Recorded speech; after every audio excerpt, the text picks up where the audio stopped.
ساری دنیا، وہ ساری مملکتیں، وہ ساری اقوام، وہ سارے طبقات جو آج آپ کو ذلت اور حقارت کی نظر سے دیکھ کے آپ کو کمزور، مجبور اور بے بس سمجھنا چاہتے ہیں، اگر آپ نے اپنی حدود میں آ کے اگر وہاں سے پڑھنا شروع کیا جو آپ کی بنیادی تعلیم کے عناصر ہیں، تو آپ یقین رکھیے کہ وہ سب کے سب خود ذلیل ہو کے آپ کے رہین منت ہو کے رہ جائیں گے۔ آل انڈیا تنظیم علماء حق یہ بھی مطالبہ کرتی ہے کہ احتجاج کرنے والوں جیسے مسلمان اور سکھ کو دہشت گرد، ٹکڑے ٹکڑے گینگ وغیرہ کہنے والوں پر لگام لگائیں۔ آل انڈیا تنظیم علماء حق حکومت سے یہ بھی مطالبہ کرتی ہے کہ سیاہ قانون، قومی شہریت قانون، تینوں زرعی قوانین کو واپس لے اور NRC، NPR وغیرہ پر روک لگائے۔ آل انڈیا تنظیم علماء حق کشمیر میں کشمیریوں کے حقوق بحال کرنے کا بھی مطالبہ کرتی ہے۔ آل انڈیا تنظیم علماء حق جامعہ ملیہ اسلامیہ اور علی گڑھ مسلم یونیورسٹی میں طلبہ پر وحشیانہ حملے کی مذمت کرتی ہے اور خاطی پولیس والوں کے لیے سخت کارروائی کا مطالبہ کرتی ہے۔ زمانہ معترف ہے جن کی خدمات جلیلہ کا، حسین احمد حسینی کا بھی وقت خوشگوار آیا۔ اعلیٰ تعلیم کے لیے اعلیٰ تعلیم کے حوالوں سے شرح خواندگی تشویشناک حد تک کم ہوتی جا رہی ہے۔ پوری دنیا تعلیم کی بات تو چھوڑیے، پوری دنیا کی دنیاوی تعلیم کی بات تو چھوڑیے، ہم دینی تعلیم کے حصول سے بھی دامن چھڑا رہے ہیں۔ آج مدرسوں میں بھی خاک اڑ رہی ہے۔ 2 سے 3% بچے مذہبی تعلیم حاصل کر رہے ہیں، اور اصلی تعلیم کے میدان میں تو اس حد تک ہم پسماندگی اور زوال کا شکار ہیں کہ اصلی تعلیمی میدان میں پسماندگی کی مثال میں ہم مسلمانوں کی 25 کروڑ آبادی کا نام پیش کیا جاتا ہے، اور پھر کمیشن اور رپورٹ حکومت کو پیش کی جاتی ہے۔ زمینی حقائق کا تجزیہ کرتے ہوئے یہ ثابت کر دیا ہے کہ مسلمان تعلیم کے میدان میں بھی انتہائی حد تک بچھڑا ہوا ہے۔ مولانا کو اس حوصلے کے ساتھ مبارکباد دیتا ہوں، قدم رک نہ جائیں جو حائل ہوں پردے، قدم رک نہ جائیں جو حائل ہوں پردے، اٹھاتا ہٹاتا چلاتا چلا جا، سرے طور چمکی تھی جو چند ساتھ، دلوں پر وہ بجلی گراتا چلا جا۔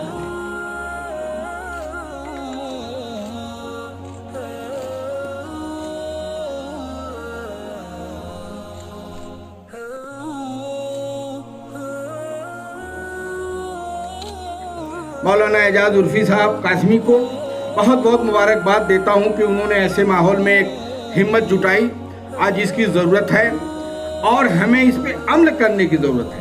تدریس بھی ایک فن ہے، یہ صرف یہی نہیں ہے پڑھ لینا کافی نہیں ہے پڑھانے کے لیے۔ جس طرح سے انجینئرنگ ڈاکٹری ایک فن ہے، اسی طرح سے تدریس بھی ایک فن ہے۔ تو ہمیں اپنے اساتذہ کی تربیت کا فن تدریس کو منتقل کرنے کا انتظام کرنا چاہیے۔ اپنی جو ذمہ داری ہے اس ملک کے تئیں، اس ملک کے آئین کے لیے، جس میں بابا صاحب ڈاکٹر بھیم راؤ امبیڈکر کو مسلمانوں نے بھیجا تھا، نہیں تو یہ آئین اس طرح کا نہیں ہوتا۔ تو جو ذمہ داری ہم نے تب نبھائی تھی، آج اس ملک کے آئین کی حفاظت کرنے کے لیے وہ ذمہ داری نبھانے کا سب سے بڑا فرض مسلم کمیونٹی کے اوپر آتا ہے۔ اس کے لیے ہمیں اپنے ذاتی اختلافات چھوڑ کے ایک پلیٹ فارم پہ آنا ہی پڑے گا، نہیں تو اسپین کے بارے میں میں آپ لوگوں کو کیا بتاؤں، آپ اس سے زیادہ اچھی طرح جانتے ہیں۔ اندھیرا کوئی چیز نہیں ہوتا، اندھیرے روشنی کے نہ ہونے کو اندھیرا کہتے ہیں۔ محسن صاحب یا خدمت گزار کی کسی حال میں کسی مسجد میں ذمہ داری ہے کہ مغرب کے وقت ہو جائے تو چراغ جلائیں یا روشنی جلائیں، انہوں نے نہیں جلائی تو نمازی آ کر کیا کہتے ہیں، ملا جی آپ نے اندھیرا کیوں کر رکھا ہے؟ اندھیرا کر نہیں رکھا ہے، روشنی جلانے والوں نے روشنی نہیں جلائی۔ من الشیطان الرجیم یا ایہا الذین آمنوا اذکروا اللہ ذکرا کثیرا وسبحوه بکرة وأصیلا۔ یا ایہا الذین آمنوا استعینوا بالصبر والصلاة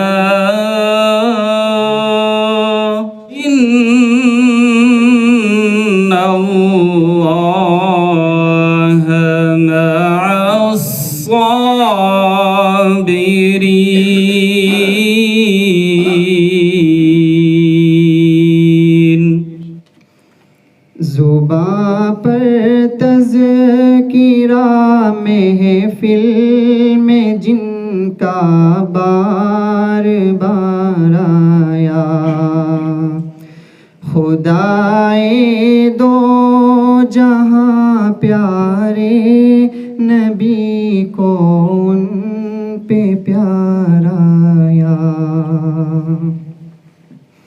سلف کا قافلہ آیا، بہارے کیوں نہ ہو رقصہ، فضا مخمور ہے گلشن میں جو ابر بہار آیا۔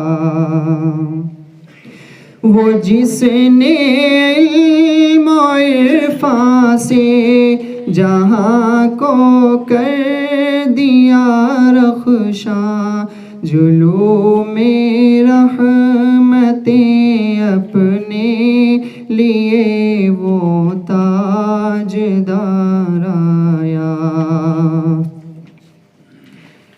محدث حضرت انظر نے جن کی آب یاری کی، چمن میں باغباں کو ان گلوں پر ہی تو پیار آیا۔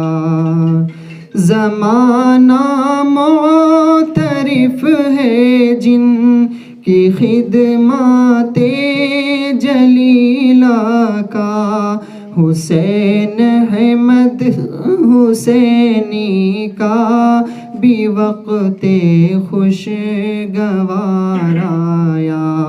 زباں پر تذکرہ محفل میں جن کا بار بار آیا۔ آج کے اس پرفتن دور میں اسلاف کی یادیں اور ان کے تذکرے اور ان کے لیے خراج عقیدت پیش کرنے کے لیے منعقد کی جانے والی محفلیں بہت اہمیت رکھتی ہیں، کیونکہ آج کے پرفتن دور میں جہاں ہمیں ضرورت ہے ایسی رہنمائی کی جو ہمیں دین و دنیا کے اعتبار سے صحیح راستے کی طرف گامزن کر سکے، تو اس لیے اس طرح کے پروگرام اور اس طرح کی محفلوں کا انعقاد آج کے دور میں اس کی اہمیت اور افادیت اور معنویت دو بالا رکھتا ہے۔ تنظیم علماء حق مئی 2002 میں قائم ہوئی، مگر اس کی اتنی سی عمر میں اور اتنے مختصر دورانیہ میں اس تنظیم نے نیک نامی اور شہرت اور بلند پروازی کی وہ تاریخ رقم کی ہے جو شاید ہی کسی اور کے نصیب میں آئی ہو۔ اس کی نیک نامی اور شہرت ملک سے نکل کر بیرون ملک تک پہنچ چکی ہے۔ یہ تنظیم اپنے روز تاسیس ہی سے ہماگیر مشن رکھتی ہے اور اس پر عمل پیرا بھی ہے۔ یہ تنظیم اپنی سیاسی اور علمی سرگرمیوں کے لیے اکابر علماء، دانشوران اور مفکرین سے تحسین اور داد وصول کر چکی ہے۔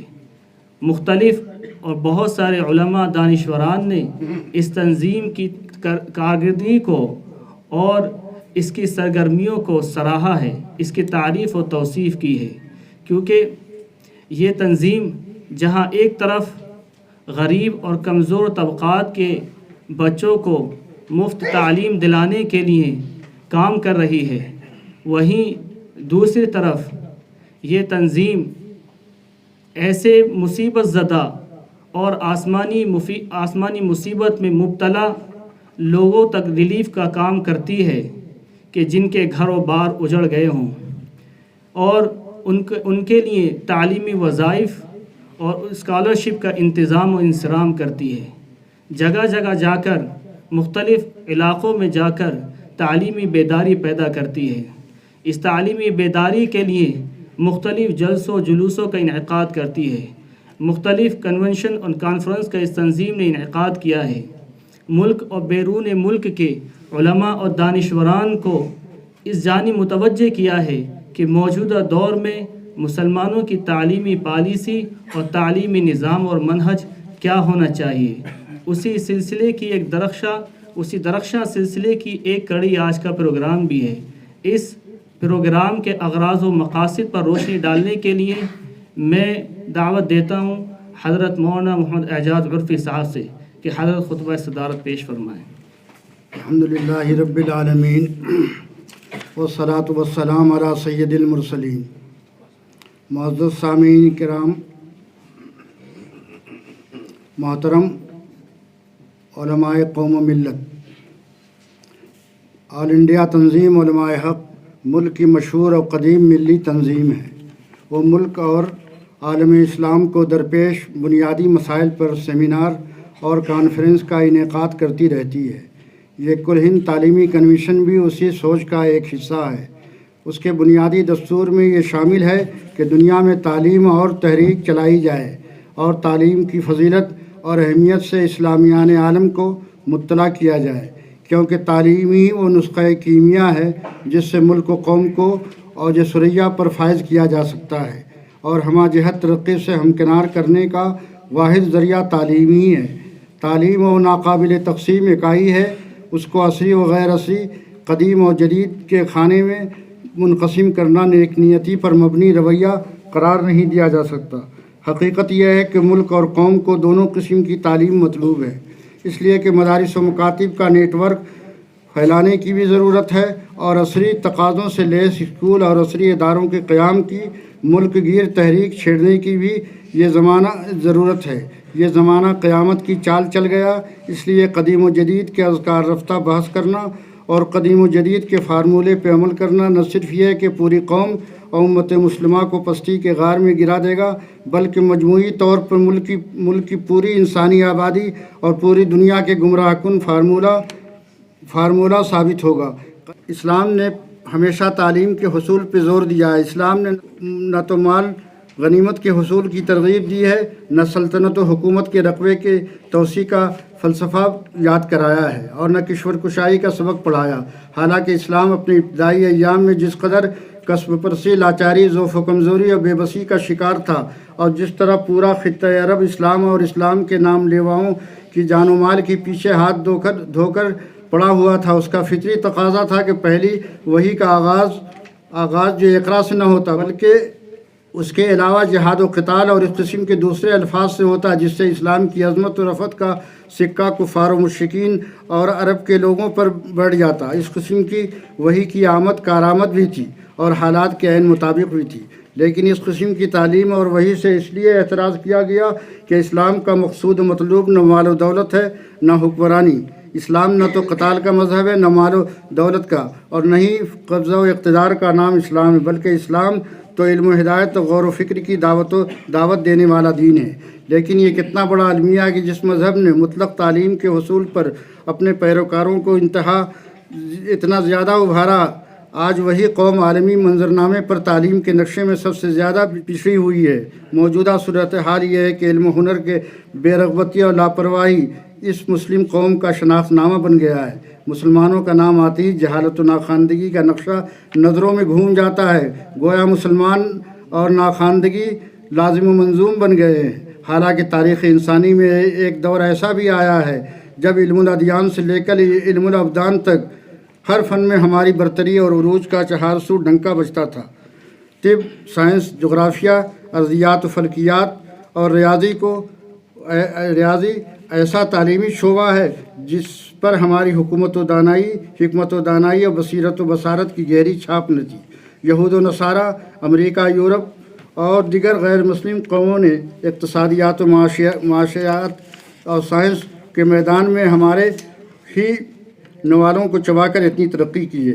ہمارے ہی ایجاد کردہ طریقوں سے فائدہ اٹھا کر آج یورپ علم کے میدان میں پوری دنیا کا امام بنا ہوا ہے، اور پوری طرح دنیا اس کی تقلید پر آمادہ ہے۔ مگر ہم مسلمان ہیں، آج 21ویں صدی میں بھی جہالت و گمراہی کے گھٹا ٹوپ اندھیروں میں بھٹک رہے ہیں۔ ہم اپنے